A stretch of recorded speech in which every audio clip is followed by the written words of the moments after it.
दूसरी बात इन्होंने की कि चार आइमा में से क्या चारों बरहक हैं? जी, इसका जवाब है कि जी चारों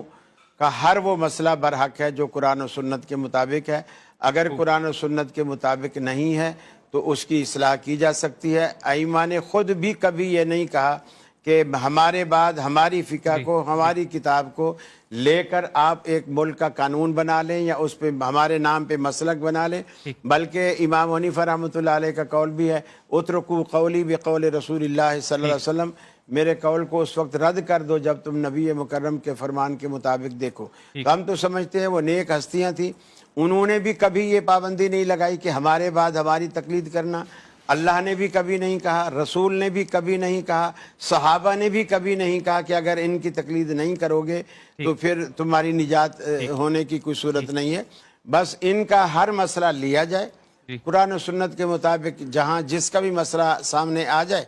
कि मुआफिक है उसे मान ले, जो मुआफिक ना हो उसे छोड़। देखें, अगर तो कोई शख्स खुद इतना इस काबिल है कि वो कुरान और सुन्नत से उसके तमाम नसूस और हदीस की तमाम रिवायात पर आगाह है और उसकी अक्ल भी इतनी सलीम है कि वह अपनी ज़रूरत का हर मसला वो उससे अखज़ कर सकता है, तो ठीक है, वो कुरान और हदीस से उसको निकालें। लेकिन अगर एक ऐसा आदमी है जिसको तर्जमा भी नहीं आता, जिसको मसाइल के ऊपर इदराक नहीं है, जिसकी अक्ल इतनी नहीं है,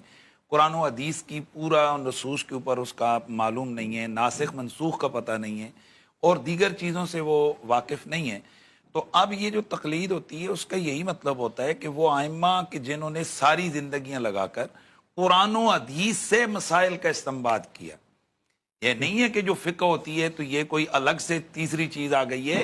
ये कुरान और हदीस से ही कई किस्म की रिवायात होती हैं, कोई नासिख है, कोई मनसूख है, कोई मजरू है, कोई मतरू है, उनमें से छान पटक करके कुरान और हदीस से हमें बताया जाता है कि बस आप यूं कर लो। नहीं, उन रिवायतों में नहीं उलझाया जाता कि कौन सी रिवायत क्या है, क्या, बस आप यूं कर लो जैसे आज आम तौर पर करते हैं जी, नमाज हम कैसे पढ़ें, यूं पढ़ो। हम उनको इस बहस में नहीं लगाते जी कि फलां ने हाथ यूं बांधा, फलां ने यूं बांधा, क्योंकि हमारे नजदीक जो मुस्तनद सही रिवायात हमने उसको अखज किया। तो जब आप यूं करेंगे कि एक एक मसले के लिए एक एक की राय को लेंगे, एक तो है ना जो कुरान और सुन्नत से वाज़ेह तौर पर साबित है उसमें तकलीद नहीं होती है, ये याद रहे। कई लोगों के जहन में ये कि हम तकलीद जनाब कती जो मसाइल हैं उनमें भी हम जनाब तकलीद करते हैं, जो तौहीद का मसला है या अकीदे का मसला है या वो चीज़ जो कुरान और सुन्नत की जना मुहकमात से साबित है उसमें तकलीद होती है। नहीं, ऐसा नहीं है, वो कुरान और सुन्नत की वजह से तो तकलीद उन मसाइल के अंदर है कि जिनका इस्तेमाल किया जाता है। तो अब अगर यूं हम करेंगे फिर तो जनाब ये एक मजाक बन गया दीन के, एक मसला इमाम अबू हनीफा का ले लिया, तलाक के मसले में सहूलत जनाब दूसरे की उधर चले गए, एक और जनाब वाला वजू के मसले में आसानी हनफियों की इधर आ गए, ये तो एक मजाक बन गया। तो आप एक एतमाद कर रहे हैं कि इमाम पर कि वो कुरान और हदीस से मसाइल निकाल कर हमें दे रहा है, तो आप उसी के। मेरा कुरैशी साहब से सवाल ये है, इन्होंने कहा कि जी हर आदमी जो है वो पढ़ा लिखा नहीं है, कुरान के मानी निकाल सकता, नासिख मनसूख को नहीं जानता, ये चीजें नहीं जानता। या तो फिर आप ये तकसीम करें जिस तरह आपकी उसूल की किताबों में है, या तो ये तस्लीम करें कि आलिम पर तकलीद हराम है, जो हला पर तकलीद फर्ज है। या तो ये उसूल बनाए जिस तरह उसूली किताबों में है, आप इसको अवाम उन्नास के सामने भी माने, और अगर ये नहीं मानते तो फिर आप ये कहें कि आप भी आलिम नहीं है, क्योंकि जो मानी नहीं निकाल सकता,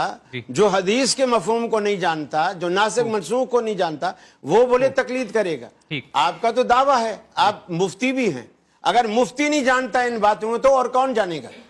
आप मुफ्ती भी हैं, आप आलिम भी हैं, एक इदारे के आप मोहतमिम भी हैं, आप मुनाजिर भी हैं, जानने के लिए और कौन सी डिग्री चाहिए। बात क्लियर हो गई।